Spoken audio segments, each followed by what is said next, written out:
apa plan-plan, mungkin bisa di-spill dikit-dikit plan-plannya untuk bisa tetap, oke ini kita expand nih ke internasional nih. Buat kita, kan sekarang memang udah banyak cara ya untuk bisa membuat karya kita bisa dikenal sama banyak orang. Lebih luas ya. Tapi balik lagi, di industri musik ini juga kan punya apa ya, punya kayak teritorinya masing-masing. Jadi kayak misalnya sekarang ini kita lagi mau ada deal dengan sebuah record label, independent record label di UK gitu. Ya mungkin itu bisa menjadi cara juga untuk kita masuk ke teritori yang lain gitu. Sebuah harapan juga. Jadi setelah kita rilis, kita sih pengennya bisa main di beberapa festival yang memang sudah eksisnya di luar ya, kayak misalnya ya mungkin di Jepang ada, di Inggris ada Glastonbury, di Jepang ada Summer Sonic, di Amerika ada Coachella dan Lollapalooza misalnya. Sekarang masuk ke On Our Own. Apa ini maksudnya dan bagaimana cerita di balik ini? Ini kayak mewakili kita baru lepas dari sebuah label. Jadi kayak ini tuh kayak, mungkin kalau lihat musik videonya juga itu banyak simbol-simbol yang sebenarnya kita kasih tahu bahwa oh kita nih kayak lepas dari sebuah sistem gitu ya, yang akhirnya membuat kita jadi lebih fleksibel, lebih bisa bekerja sama dengan banyak pihak. Jadi kayak kita sekarang ya sangat mudah gitu maksudnya untuk bisa kolaborasi sama The Massive.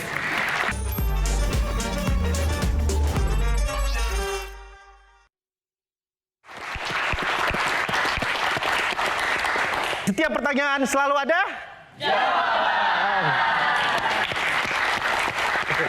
Di segmen kali ini kita akan memberitahukan fun fact yang mungkin kalian dari wajah-wajah kalian pasti nggak tahu. Iya ya.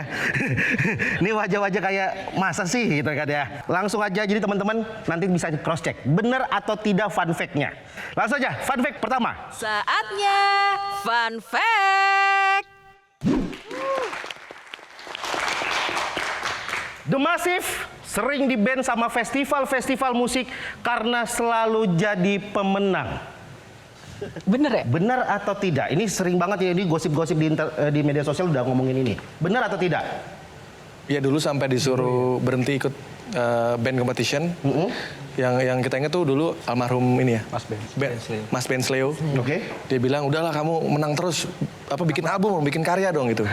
Bahkan katanya kalau mau ikut festival harus gonta-ganti nama ya? Iya, karena waktu itu untuk mengelabui orang lah gitu. Jadi yang penting kita juara gitu. Yang penting juara, nggak apa-apa. Kalau saran buat The Massive nggak apa-apa gonta-ganti nama band. Yang penting nggak gonta-ganti nama yayasan dapur. Fakta kedua. Band The Massive terbentuk karena ibu-ibu ngerumpi di tukang sayur. Itu maksudnya gimana nih? Coba boleh dikasih tahu. Nih fun fact nih. Ya, jadi 2003 tuh pas kita kebentuk sebenarnya yang awal udah kenal tuh kan Rian, Kiki sama Rama gitu kan. Dia memang udah punya band tapi keluar dari band itu dan pengen bentuk band baru. Nah akhirnya mereka cari basis sama drummer ya kan. Nah terus si mamanya Rian ini kan ya biasa ibu-ibu di kampung itu kan biasanya kalau ada tukang sayur lewat udah pakai gerobak gitu kan tuh ngumpul tuh ibu ini ngumpul tuh. Terus mamanya Rian nanya tuh di tukang sayur itu ada beberapa ibu-ibu, anakku lagi bikin band tuh, lagi nyari pemain bass sama pemain drum. Ibunya si Rai nyaut, wah saya aja, anakku tuh bisa main drum, bisa main bass. Nah, oh gitu Bu, yaudah kita temuin aja tuh anaknya. Ketemulah si Rai.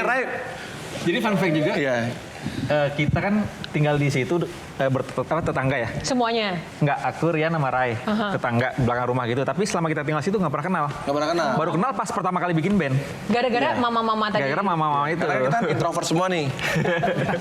Jadi jarang keluar rumah. Iya, kita jarang main keluar gitu. Setelah ibu ngerumpi pada ketemu? Akhirnya dikenalin. Tiba-tiba Rai datang ke rumah. Iya. Kayak gue disuruh nyokap gue kesini gini. Itu lucu banget. Akhirnya, iya kita mau bikin band nih. Maksudnya dari awal memang kita mau bikin band serius kan. The Massive maksudnya, bukan serius. Oh iya.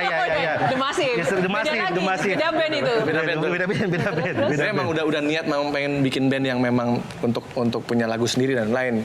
Tapi juga saat itu kita membutuhkan pemain bass dan drummer. Akhirnya datanglah Rai, terbentuklah di teras rumah di sebuah gang kecil di Ciledug itu. Oke.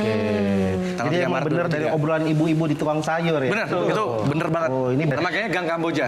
Gang Kamboja. Bahaya Kamboja. Kamboja itu tuh yang... Oke. Tapi gambarnya menarik ya. Kayak kenal ibu siapa gitu ya. Fakta berikutnya. Oke. Ada satu orang personil yang sering bikin teman-temannya ngungsi karena mandinya lama. Dan dia adalah Wahyu.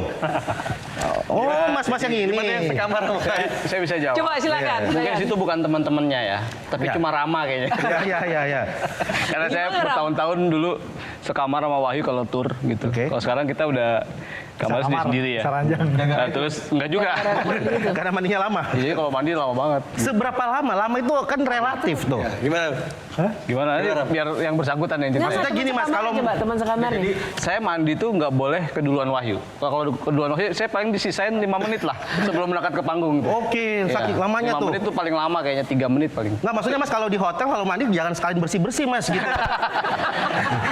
Itu Gue juga nggak ngerti mungkin ya. Dia ngapain? Gue nggak tahu. Nggak afdol aja gitu kayak gua kan pakai aku kan pakainya sabun batang. Ya. Gitu. Jadi kan susah ngeluarin sabunnya kan. Jadi harus Tapi ya nggak selama itu juga sih. Berapa menit sih ngomong-ngomong lamanya itu berapa menit? Ya, 25 menit lah, 20 menit. Kalau buat Lama ya? cowok sih terhitung lama ya segitu. Lama. Ya buat cowok itu lama ya. Karena kan cepatnya cowok 1 menit kan biasanya. Set, udah kelar.